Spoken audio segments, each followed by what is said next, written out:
2 years ago, when I began speaking about the issues in Venezuela, before they made the headlines, it was an uphill struggle to wake people up to the reality of what was happening in South America and why it was so important. Now that everybody is on the right sheet of music and understands very clearly what the game is, here at the Freeside YouTube channel, I am more than likely going to have to return to Antarctica in order to maintain the channel in good standing with YouTube. It isn't fair, it isn't right, but it is what it is. However, I do have two other outlets. We have the channel membership side, where we are continuing to do psychological operations training. And over at Patreon, we are going to begin to talk about states' rights, and that's where I will continue to cover this as events warrant. Jennifer Hammonds over at Veterans for Truth did an excellent expose of the issue with the truck fire. I would highly recommend going over there and watching her video on that. It was just released yesterday. But as I guess a send-off video for this, I'm going to talk about a couple of articles off of RT. And as promised, people have asked me about this issue with states' rights and what we can do to really make a change. This issue in Venezuela has shown they've led the way in instructing us, in illustrating the ways that you can stand together and you can defy tyranny, but you have to do it in a way that you wouldn't normally think. It takes a great deal of faith, control, intelligence, and standing together. On behalf of the state of Florida, to everyone, I apologize for Marco Rubio. He is about as ignorant an individual as you could possibly ever see as a sitting senator. He attempted to report on this issue with the dam, and one of the individuals that was reporting on it was a man named German Dam. And Marco Rubio, not understanding anything about what's going on, reported the name of the dam that went down, the power generation facility, as German Dam. That's the level of idiocy and ignorance that exists in DC, and this is why I've said we cannot be ruled by them anymore. We were never meant to be 50 administrative districts just ruled by DC. That is not what people went and fought and died for. That doesn't mean the U.S. ends. It just means that DC ends. And our government is going after other entire countries. Now, many people don't realize how powerful the Indians are. People know that, of course, they're nuclear power. But when you go look at the strongest militaries in the world, they're top 5. They're no joke. And believe me, they have as much of a punch in the financial world as we do. And there's no way that we could make enemies of the Indians and survive it at this point, with having made enemies already of pretty much China and Russia. But it's another story for another day. One thing that I've done, and I know this says 10 principles for regaining our liberty. When I got writing on this, I came up with 25. And these are things that you can do. So here we go. I want to get through this without it being too long of a video. Number 1, and I know this will be something that's very controversial, never advocate for violence. Over and over and over again, we have heard the leader of Venezuela and his vice president state clearly, we will not allow them to disrupt the peace of Venezuela. And they haven't. Do you realize this evil, terrible, horrible socialist dictator has never once threatened the United States ever, or its people, regardless of everything that our government has done? Not one time have they ever come out and threatened us. It demonstrates, advocating for violence demonstrates a lack of thought, a lack of self-control, and a lack of faith. Now, on that same token, though, participation equals validation. It's the standard by which we judge rape in this country. That's the only delineator between consensual relations and rape, is participation. So participating in DC's elections, DC's games, validates them no matter who you vote for. Do not vote, and understand the terms abstention and quorum very clearly for yourself so that you can defend it. The fewer people that vote in an election, the less relevant an election becomes. The less people that participate in an election, the less relevant it becomes. Last presidential cycle, we had 123 million people that thought either Hillary or the current administrator were the answer, when there were 4 choices on the ballot. That's the most amazing thing to me. So we'll get with talking about quorum and abstention and why they are so important and why they are a form of speech. They are a form of participation without actually participating. Start locally. I've always said if we're going to rule ourselves as 50 independent nations, we have to understand our own zip codes and area codes first. Do your homework. Find out who among your friends and neighbors works for the federal government, whether it be for BATF or the FBI or even the CIA. Ostracize them. Call them out on social media. But whatever you do, do not threaten them or their workplace. Just embarrass them and make them defend what they do. Talk up your state governor's office. I know many of you out there don't agree with your current state governors. This isn't about that person. This is about elevating the respect of the office of the governor of your state, not the person who currently occupies it. Make that person far more important than DC. Talk about your governor far more than you ever talk about who the current administrator is in DC. Make it that irrelevant. Same thing with your mayors. Same thing with your local city councils. And use your whatever muscle you have on social media to do that. Register to vote as an independent, but do not vote. This throws their numbers askew, and they will be robbed of a very important psyop weapon against you. When they realize that they have 300 million registered independent voters, and then if they look at their paltry little numbers that are voting for R's or D's, it won't be hard to hide how irrelevant those parties are becoming, and that's the goal here. Never participate in any discussion that involves a Republican or a Democrat. No such thing as bad press.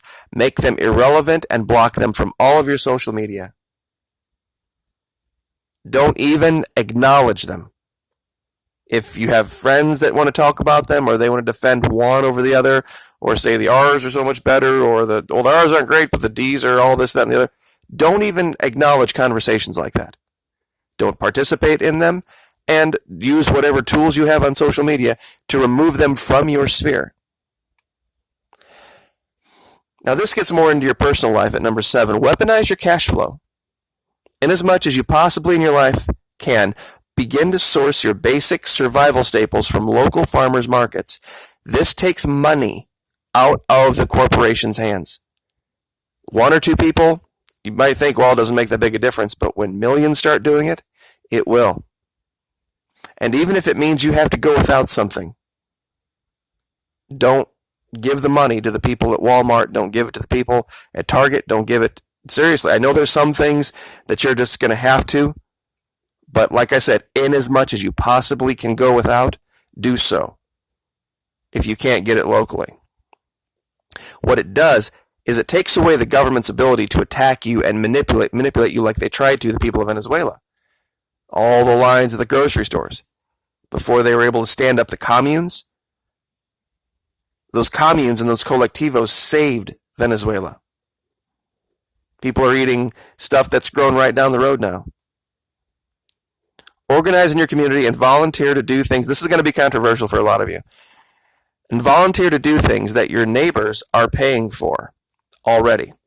Meaning do things to help your neighbors save money and see if you can barter for them to do the same thing for you. Housework, childcare, car maintenance, house maintenance, haircuts, laundry, shopping, errands.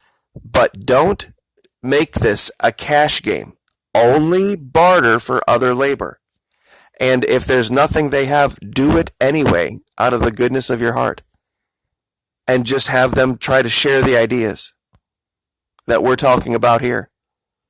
I'm very sure that most of you can probably get together in your neighborhoods and figure out what can we do for each other that gives us as a group more expendable income so that we don't have to pay for every little thing, making the dollar less relevant in your life for the basics, the things you need. And this whole start a newsletter thing kind of dovetails with that. If there's people that just don't have anything, or they're disabled, or they're elderly, just speak to them.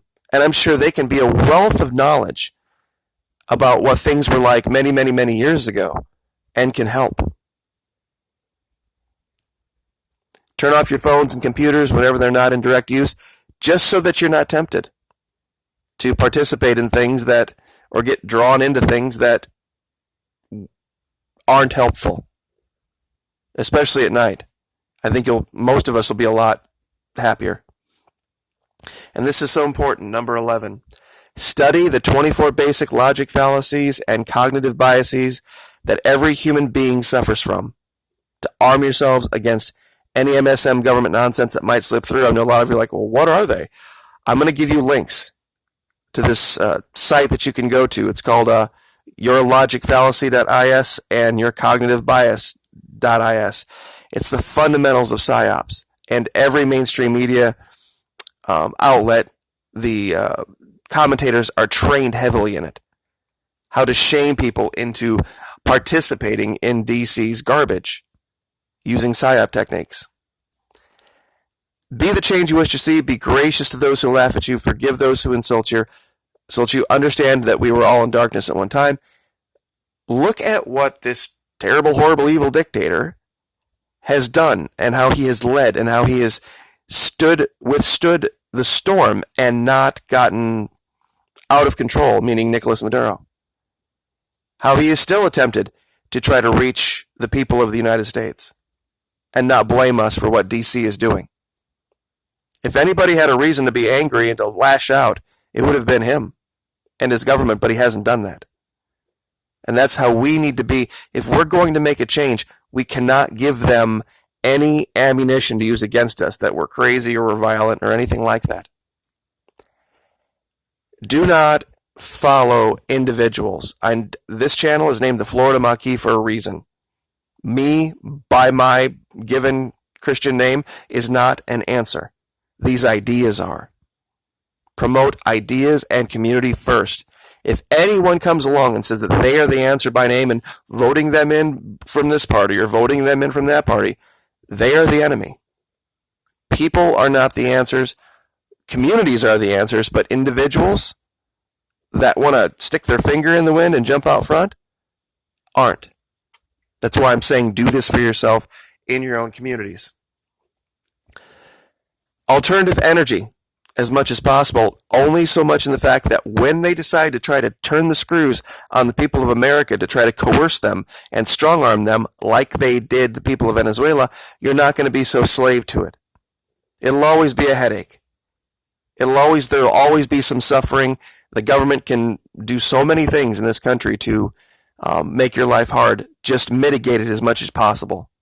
Same thing, plant a garden, no matter how small. Even if you live in an apartment, one tomato plant is one that isn't sold at Walmart. If you don't like tomatoes, barter with them or give them away to the poor. This is what happens in Venezuela all the time. Learn another language. Believe it or not, and I learned this young, people are very much alike. You hear them speaking and you don't understand the language and you think they're from another planet, but when you start to understand it, you realize that they are very much like us. These are easy ones. Boycott all professional and college athletic televised sporting events, period. Boycott all award and idol-based entertainment talent shows. They are not helpful and they divide. It's just basically, it's bread and circuit. It's horrible. I could do a whole video on why those idol shows are basically idolatry, but another story for another day. when you do partake in news, I'm not saying don't partake in news at all. Read the transcripts of news stories. Don't listen to them. Don't watch the commentators. And make sure whatever story it is, don't believe the first source. Assume it's all a lie until you see a second source and a third source and a fourth source. And look at all angles, especially if they're trying to demonize somebody. Here's a big one. Refer to whoever the president currently is as simply the administrator, or the administration, or the administrator of the West Wing.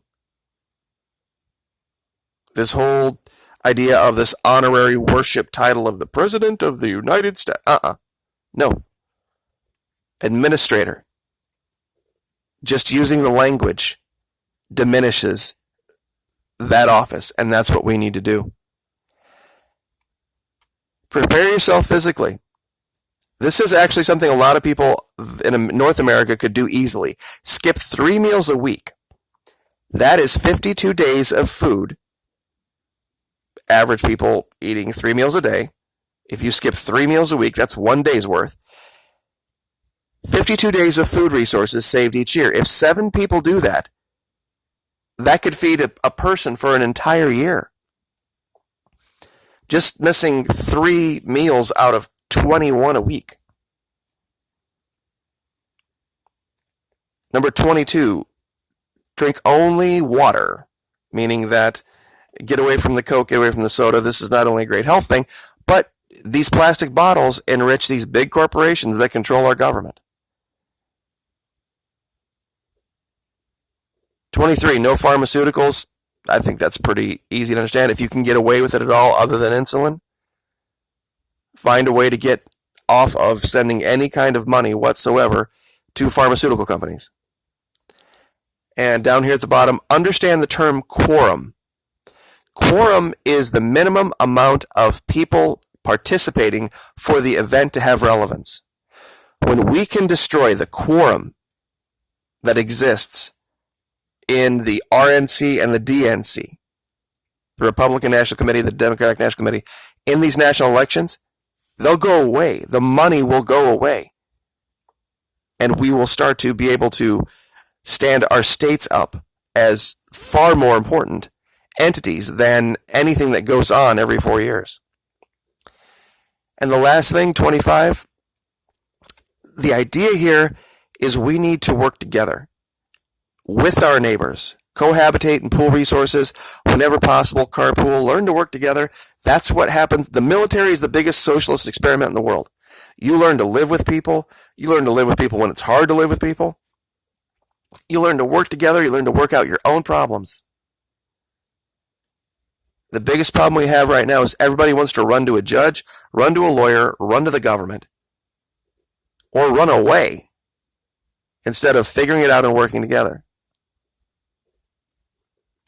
So, anyway, those are the big 25. You can go through these in the video at your leisure, but these things would make a big, big, big change. And don't let any, especially with an election coming up, don't let anybody tell you abstaining isn't your right. That abstaining, well, if you don't vote, you can't bitch. Yes, you can. There were plenty of patriots that said, you know what, I'm no longer participating in the Crown of England's bullshit, and we're going to rule ourselves. This is exactly what they did. We're going to rule ourselves as independent colonies, not administrative districts of England. And that's what we need to do. That's actually going to save our liberty and honor those who died and fought for this country. So, 20 minutes. We'll leave it there. God bless you all. Like I said, going forward, more than likely this channel is going to have to return to Antarctica to be able to even stay on YouTube. Psychological operations training will continue at the $5 a month YouTube channel membership side. Look for the big button that says join, blue button right below the channel banner page. And then, of course, over at Patreon, we can say pretty much whatever we want. And so we're going to continue to speak there about states' rights and the issues in Venezuela. So, God bless you guys. Have a great week, and we'll talk to you soon.